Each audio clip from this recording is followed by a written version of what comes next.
শরীরে যদি তিনটা জিনিস ঠিকভাবে কাজ করে তাহলে সারাদিন রোজা রাখলে আমাদের শরীর দেখা যাবে প্রাণবন্তভাবে কাজ করতে পারবে। কোন কোন তিনটা জিনিস? প্রথম যেটা সেটা হচ্ছে পর্যাপ্ত পরিমাণে পানি লাগবে। তা আমরা দেখা যায় সেহরিতে অনেকেই পানি খাই, কিন্তু কিছুক্ষণ মানে কয়েক ঘন্টা যাওয়ার পরে দেখা যাচ্ছে যে পিপাসা লাগে। তো এইটা থেকে বের হওয়ার ভালো বুদ্ধি যেটা সেটা হলো যে আমাদের শরীরে পানি ধরে রাখে এইরকম কিছু খাবার আছে। মানেটা কি? মানে হচ্ছে পানি হচ্ছে কি H2O। তো H2O-কে খুব পছন্দ করে, কোষের ভিতরে রাখতে যে হেল্প করে তার নাম হচ্ছে পটাশিয়াম। পটাশিয়াম যেই খাবারে আছে, যেমন কলা, খেজুর, এই দুইটা খুব ভালো করে প্রত্যেক দিন একটা হইলো কলা একটা হইলো খেজুর খাবো। তো লাভটা কী হবে? আমাদের কোষের ভিতরে পানিটা ধরে রাখবে এবং ইনশাল্লাহ সারাদিন দেখা যাবে যে পিপাসা মুক্ত আমরা থাকতে পারবো।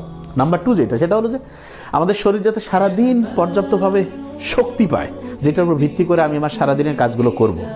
এই জন্য অনেকে দেখা যায় সেহরিতে খুব খাইলো, কিন্তু তারপর দেখা যায় দুপুর 11টা 12টা হওয়ার পরে 2টার দিকে তার ক্ষুধা লাগতেছে। কারণটা কি? কারণ হচ্ছে সে এমন খাবার খেয়েছে যেই খাবারটা দেখা গেছে